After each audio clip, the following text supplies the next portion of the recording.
एक फ़कीर समाधि के संबंध में सिखाता है। उसकी एक ही शर्त होती है कि कुछ उसको पता होना चाहिए। तो एक युवक उनके पास आता है, वो डर के मारे ये नहीं बताता कि मुझे कुछ समाधि के बारे में पता है। तो जब गुरु उसको बोलते हैं कि तेरे को कुछ पता है, तो वो कहता मुझे कुछ भी नहीं पता है। गुरु उससे अपने कमरे से बाहर निकाल देते हैं और दरवाज़ा बंद कर लेते हैं।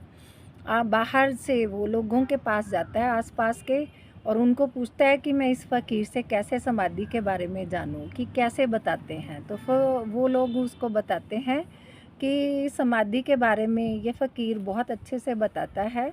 तूने एक ही काम करना है, उसके पैरों में सिर रख देना है और अपने आप को शिथिल छोड़ के, अपने शरीर के सारे अंगों को शिथिल छोड़ देना है और आंखें बंद करके तूने शांत होके लेट जाना है। तो वो इसी प्रकार गुरु के पास जाता है और जो उसको लोगों ने बताया होता करता है। तो गुरु उसको कह देते हैं कि चल तेरे की परीक्षा लेता हूँ। तो गुरु उसको बोलते हैं कि सीधा होके लेट जा, शरीर को शिथिल छोड़ दे और जैसे ही तू मैं बोलूँगा तूने वही करना है। तो गुरु बोलते हैं कि उसको कि लेटा हुआ एक आँख खोल।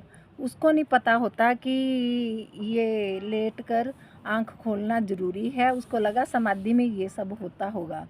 तो जैसे ही वो एक आँख खोलता है, दूसरी भी साथ ही खुल जाती है। तो गुरु उसको झट से पहचान जाते हैं कि ये समाधि के लायक नहीं है।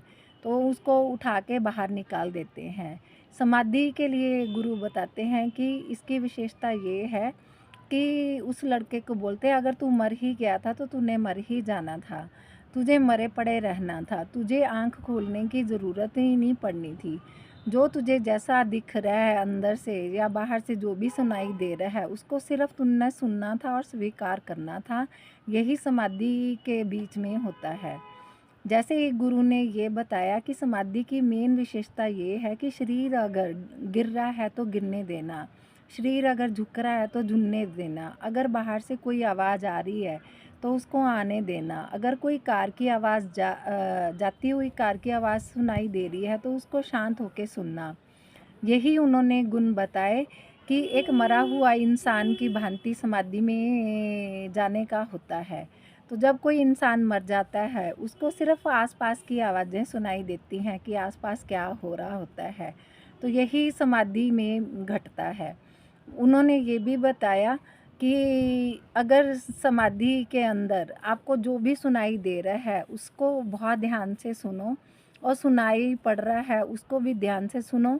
ध्यान से सुनते हुए ही समाधि में विलीन होना ही समाधि की विशेषता है और यही कथा का संदेश है। धन्यवाद जी।